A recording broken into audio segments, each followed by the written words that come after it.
Cobra kick car. Very mean low machine. Of course, I have to talk a little louder. Featuring a gray exterior with the light gray stripes coming from the hood to the back.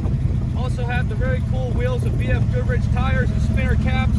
As for the interior, you can see it is a 5-speed manual. Got all those gauges right there telling me that everything is safe. Although it has tight little legroom, this is one of the fastest cars to drive. Only advice I will give you is to always watch your legs when getting out of the car due to the muffler system being right next to your feet. Underneath the hood, you got the 331.